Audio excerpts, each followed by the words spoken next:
अस्सलामु अलैकुम नाजरीन, वाक़या करबला एक ऐसी दुख भरी दास्तान है जो कई सदियों से अहले इस्लाम की आंखें नम किए हुए है। तारीख वाक़या करबला बयान करते हुए ज़ारो कतार रो पड़ती है। इमाम अली मकाम इमाम हुसैन इब्न अली अलैहिस्सलाम ने मैदान करबला में 72 सर अल्लाह रब्बुल इज़्ज़त के हुजूर पेश किए और इस्लाम की सरबुलंदी की खातिर दुश्मनान इस्लाम के सामने डट गए और यजीद इब्न मुआविया लईन के हाथ पर बैत करने से इनकार कर दिया। नाज़रीन, मैदान करबला में यजीद इब्न मुआविया की फौज ने रसूलुल्लाह सल्लल्लाहु अलैहि वसल्लम के खानदान पर जुल्म के पहाड़ तोड़े और रसूलुल्लाह सल्लल्लाहु अलैहि वसल्लम की आल को शहीद किया। नाज़रीन, खालिक के कायनात ने बरोज़े क़यामत उन लईनों के लिए जहन्नुम में अज़ियतनाक ठिकाना तैयार कर रखा है, मगर यह कैसे मुमकिन है कि वो इस दुनिया के अंदर भी उन लईनों को निशाने इबरत न बनाता। नाज़रीन, करबला के शहीदों का बदला किसने और कैसे लिया? कातिलाने हुसैन इब्न अली को किसने चुन चुन कर मारा और उनका इबरतनाक अंजाम क्या हुआ? यही हमारी आज की वीडियो का मौजू होगा।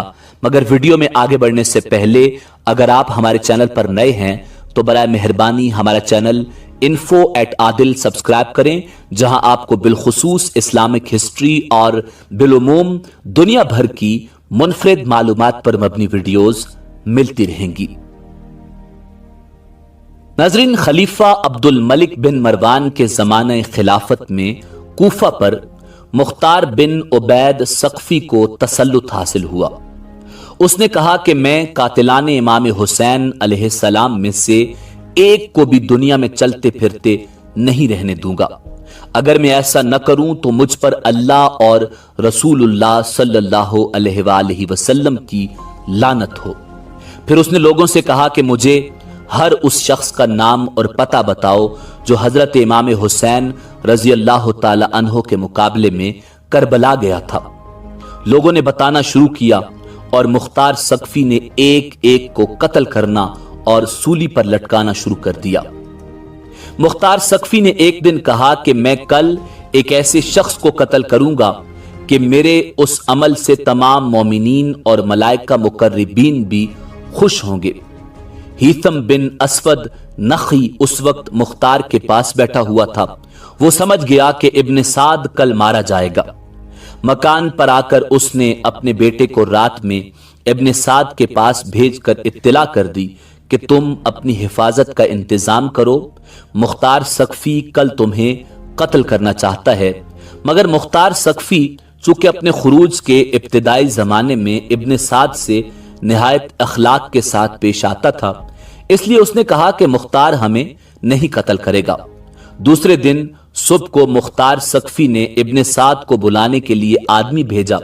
उसने अपने बेटे खफस को भेज दिया। मुख्तार सक़फ़ी ने उससे पूछा कि तेरा बाप कहाँ है? उसने कहा वो खलवत नशी हो गया है, अब घर से बाहर नहीं निकलता। मुख्तार ने कहा अब वो रे की हुकूमत कहाँ है जिसके लिए फर्जंद रसूल सल्लल्लाहु अलैहि वसल्लम का खून बहाया था? अब क्यों उससे दस्तबरदार होकर बैठा हुआ है? हजरत इमाम हुसैन की शहादत के दिन वो क्यों खाना नशी नहीं हुआ था? मुख्तार सक़फ़ी ने अपने कोतवाल को भेजा कि इब्न साद का सर काट कर ले आए। वो इब्न साद के पास गया और उसका सर काट कर अपनी कुबा के दामन में छुपाकर मुख्तार सक़फ़ी के पास लाया और उसके सामने रख दिया। मुख्तार सक़फ़ी ने हफ़स से पूछा, पहचानते हो ये किसका सर है? उसने इन्ना लिल्लाहि व इन्ना इलैहि राजिऊन पढ़ी। फिर कहा यह मेरे बाप का सर है और अब इनके बाद जिंदगी में कोई मजा नहीं। मुख्तार सक़फ़ी ने कहा तुम ठीक कहते हो और तुम जिंदा भी नहीं रहोगे। फिर उसे भी कत्ल करा दिया और कहा कि बाप का सर इमाम अली मकाम इमाम हुसैन का बदला है और बेटे का सर इमाम अली अकबर रजी अल्लाह ताला अन्हो का बदला। अगरचे वो दोनों इनके बराबर नहीं हो सकते। खुदा की कसम अगर मैं कुरैश के 3 दस्ते भी कत्ल कर डालूं तब भी वो सब इमाम हुसैन अलैहिस्सलाम की उंगलियों के बराबर नहीं हो सकते। फिर मुख्तार सक़फ़ी ने दोनों के सर हजरत मोहम्मद बिन हनफिया रजी अल्लाह ताला अन्हु के पास भेज दिए। नाज़रीन, खोली बिन यजीद वो बदबख्त इंसान था जिसने इमाम अली मकाम इमाम हुसैन अलैहिस्सलाम के सर अनवर को जिस्म अक़दस से जुदा किया था। मुख्तार सक़फ़ी ने अपने कोतवाल अबू उमरा को चंद सिपाहियों के साथ उसकी गिरफ्तारी के लिए भेजा। उन लोगों ने आकर खोली के घर को घेर लिया। जब उस बदबख्त को मालूम हुआ तो वो एक कोठली में छुप गया और बीवी से कह दिया कि तुम लाइल्मी जाहिर कर देना। कोतवाल ने उसके घर की तलाशी का हुक्म दिया। उसकी बीवी बाहर निकल आई। उससे पूछा गया कि तुम्हारा शोहर कहाँ है? चूंकि जिस वक्त से खोली बिन यजीद हजरत इमाम हुसैन अलैहिस्सलाम का सर लाया था वो उसकी दुश्मन हो गई थी, इसलिए उसने जुबान से तो कहा मुझे मालूम नहीं वो कहाँ है, मगर हाथ के इशारे से उसके छुपने की जगह बता दी। सिपाही उस मकाम पर पहुंचे तो देखा कि सर पर एक टोकरा रखे हुए जमीन से चिपका हुआ है। उसको गिरफ्तार करके ला रहे थे कि मुख्तार सक़फ़ी कूफा की सैर के लिए निकला। रास्ते में उन लोगों से मिला। उसके हुक्म से खोली बिन यजीद के घर वालों को बुलाकर उनके सामने शाहराए आम पर उसको कत्ल किया गया। फिर उसे जलाया गया और जब तक उसकी लाश जलकर राख नहीं हो गई मुख्तार खड़ा रहा।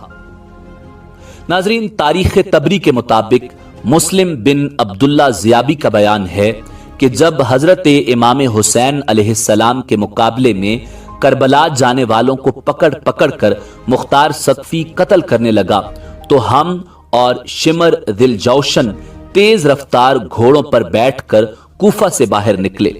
मुख्तार सक़फ़ी के गुलाम ज़रबी ने हमारा पीछा किया।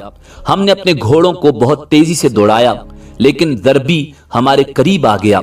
शिमर ने हमसे कहा तुम घोड़े को एड़ देकर हमसे दूर हो जाओ, शायद ये गुलाम मेरी ताक में आ रहा है। हम अपने घोड़े को खूब तेजी से भगाकर शिमर से अलग हो गए। गुलाम ने पहुंचते ही उस पर हमला कर दिया। पहले तो शिमर उसके वार से बचने के लिए घोड़े को कावा देता रहा और जब ज़रबी ने अपने साथियों से दूर होकर हमला करना चाहा तो शिमर ने एक ही वार में उसकी कमर तोड़ दी। जब मुख्तार सक़फ़ी के सामने ज़रबी लाया गया और उसको वाक़या मालूम हुआ तो उसने कहा अगर ये मुझसे मशवरा करता तो मैं कभी इसे शिमर पर हमला करने का हुक्म न देता। ज़रबी को कत्ल करने के बाद शिमर कुल्तानिया गांव में पहुंचा जो दरिया के किनारे वाक़ था। उसने गांव के एक किसान को बुलाकर मारा पीटा और उसे मजबूर किया कि मेरा ये खत मुसब बिन जुबैर के पास पहुंचाओ। उस खत पर यह पता लिखा था। शिमर दिल जौशन की तरफ से अमीर मुसब बिन जुबैर के नाम किसान उसके खत को लेकर रवाना हुआ। रास्ते में एक बड़ा गांव आबाद था जहां कोतवाल अबू उमरा चंद सिपाहियों के हमरा जंगी चौकी कायम करने के लिए आया था। यह किसान उस गांव के एक किसान से मिलकर शिमर ने जो उसके साथ ज्यादती की थी उसको बयान कर रहा था कि एक सिपाही उनके पास से गुजरा। उसने शिमर के खत और उसके पता को देखा, पूछा कि शिमर कहाँ है। उसने बता दिया। मालूम हुआ कि 15 किलोमीटर के फासले पर है। अबू उमरा फौरन अपने सिपाहियों को लिए हुए शिमर की तरफ चल पड़ा। मुस्लिम बिन अब्दुल्ला का बयान है कि रात में शिमर के हमरा था।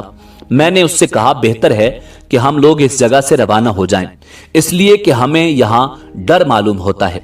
उसने कहा मैं 3 दिन से पहले यहां से नहीं जाऊंगा और तुम्हें खौफ गालिबन मुख्तार कद्दाब के सिपाहियों का है। तुम उससे मरऊब हो गए। हम जहां ठहरे थे वहां रीछ बहुत ज्यादा थे। अभी ज्यादा रात नहीं गुजरी थी और मुझे बराबर नींद नहीं आई थी कि घोड़ों की टापों की आवाज आई। मैंने अपने दिल में कहा शायद रीछ होंगे, मगर जब आवाज तेज हो गई तो मैं उठकर बैठ गया। अपनी आंखों को मलने लगा और कहा यह रीछों की आवाज हरगिज नहीं हो सकती। इतने में उन्होंने पहुंचकर तकबीर कही और हमारी झोपड़ियों को घेरे में ले लिया। हम अपने घोड़े छोड़कर पैदल ही भागे। वो लोग शिमर पर टूट पड़े जो पुरानी चादर ओढ़े हुए था और उसके बरस की सफेदी चादर के ऊपर से नजर आ रही थी। वो कपड़े और जिरा वगैरह भी नहीं पहन सका, उसी चादर को ओढ़े हुए नेजे से उनका मुकाबला करने लगा। अभी हम थोड़ी ही दूर गए थे कि तकबीर की आवाज के बाद हमने सुना कि अल्लाह ने खबीस का खातिमा कर दिया। फिर उन लोगों ने उसके सर को काट कर लाश को कुत्तों के लिए फेंक दिया। नाजरीन, साहिब तारीख तबरी लिखते हैं कि अब्दुल्ला बिन दियास, जिसने मोहम्मद बिन अम्मार बिन यासिर को कत्ल किया था, उसने इमाम अली मकाम इमाम हुसैन अलैहिस्सलाम के कातिलान में से मुख्तार सकफी को चंद आदमियों के नाम बता दिए, जिनमें अब्दुल्ला बिन असयद जहन्नी, मालिक बिन नुसैर बद्दी और हमल बिन मालिक मुहारबी भी थे। ये सब उस जमाने में कादसिया में रहते थे। मुख्तार सकफी ने अपने सरदारों में से एक सरदार मालिक बिन उमरा नहदी को उनकी गिरफ्तारी के लिए चंद सिपाहियों के साथ भेजा। उसने जाकर उन सबको गिरफ्तार कर लिया और इशा के वक्त लेकर मुख्तार के पास पहुंचा। मुख्तार ने उन लोगों से कहा, ए अल्लाह और रसूल और आले रसूल के दुश्मनों, हुसैन इब्न अली कहाँ है? मुझे हुसैन इब्न अली की जियारत कराओ जालिमों। तुमने उस मुकद्दस जात को कत्ल किया जिन पर नमाज में तुम्हें दुरूद भेजने का हुक्म दिया गया है। उन्होंने कहा, अल्लाह आप पर रहम करे, हमें उनके मुकाबले में जबरदस्ती भेजा गया था, हम जाने के लिए राजी नहीं थे, आप हम पर एहसान करें और छोड़ दें। मुख्तार सकफी ने कहा, तुमने नवासे रसूल सल्लल्लाहु अलैहि वसल्लम पर एहसान नहीं किया, उन पर तुम्हें रहम नहीं आया। तुमने उन्हें और उनके बच्चों को प्यासा रखा, पानी नहीं पीने दिया और आज हमसे एहसान तलब करते हो। फिर बद्दी से कहा, तुमने हजरत इमाम हुसैन अलैहिस्सलाम की टोपी उतारी थी? अब्दुल्ला बिन कामिल ने कहा, जी हां, यही वो शख्स है जिसने उनकी टोपी उतारी थी। मुख्तार सकफी ने हुक्म दिया, दोनों हाथ पांव काट कर इसको छोड़ दिया जाए ताकि इसी तरह तड़प तड़प कर ये मर जाए। चुनाचे उसके हुक्म पर अमल किया गया।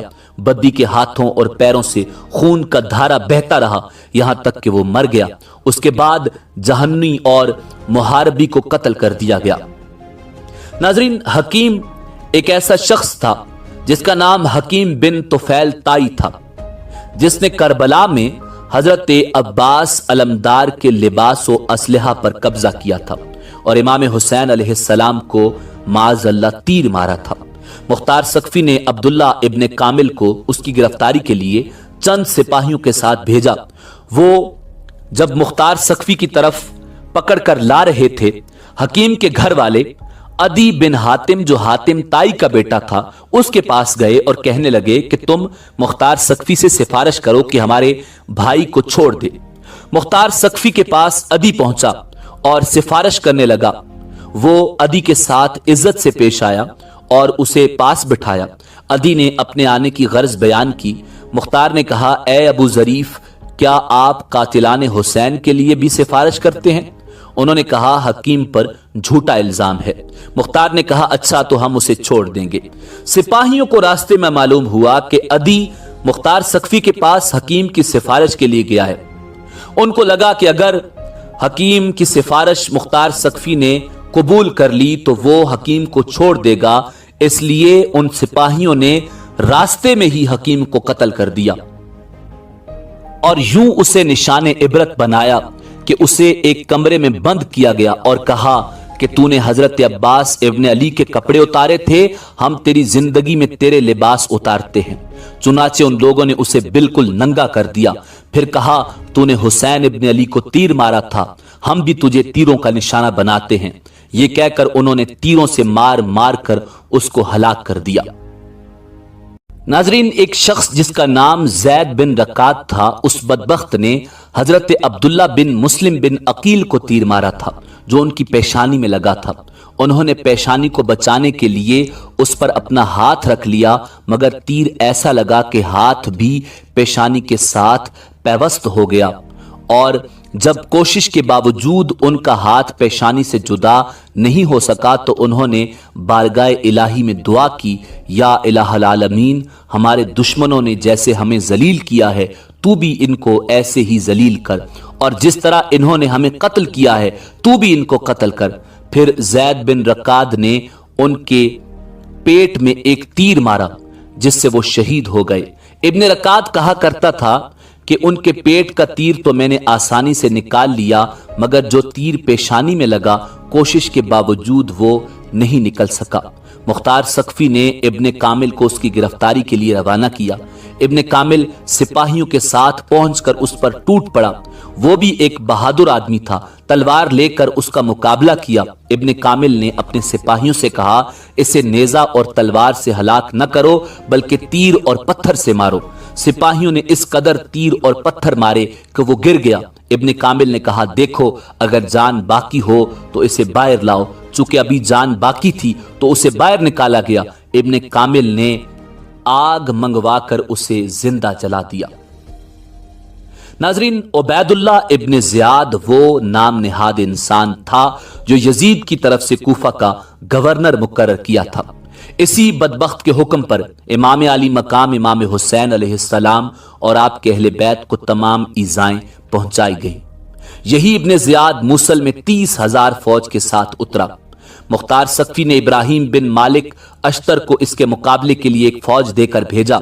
موصل سے تقریباً 25 کلومیٹر کے فاصلے پر دریائے فرات کے کنارے دونوں لشکروں میں مقابلہ ہوا اور صبح سے شام تک خوفناک جنگ رہی۔ جب دن ختم ہونے والا تھا اور آفتاب قریب غروب تھا، اس وقت ابراہیم کی فوج غالب آ گئی۔ ابن زیاد کو شکست ہوئی اور اس کے ہمراہی بھاگے۔ ابراہیم نے حکم دیا کہ فوج مخالف میں جو ہاتھ آئے اس کو زندہ نہ چھوڑا جائے، چنانچہ بہت سے لوگ ہلاک کیے گئے۔ اسی ہنگامے میں ابن زیاد بھی فرات کے کنارے محرم کی 10ویں تاریخ سن 67 ہجری کو ہلاک کیا گیا۔ اس کا سر کاٹ کر ابراہیم کے پاس بھیجا گیا۔ ابراہیم نے مختار کے پاس کوفہ بھجوایا۔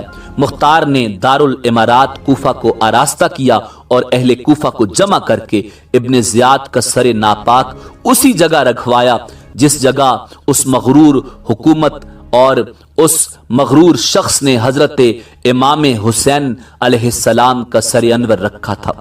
مختار نے اہل کوفہ کو خطاب کر کے کہا، اے اہل کوفہ، دیکھ لو امام حسین علیہ السلام کے خون ناحق نے ابن زیاد کو نہ چھوڑا۔ آج اس نامراد کا سر اس ذلت و رسوائی کے ساتھ یہاں رکھا ہوا ہے۔ 6 سال ہوئے ہیں، وہی تاریخ ہے، وہی جگہ ہے۔ خداوند عالم نے اس مغرور فرعون کو ایسی ذلت اور رسوائی کے ساتھ ہلاک کیا۔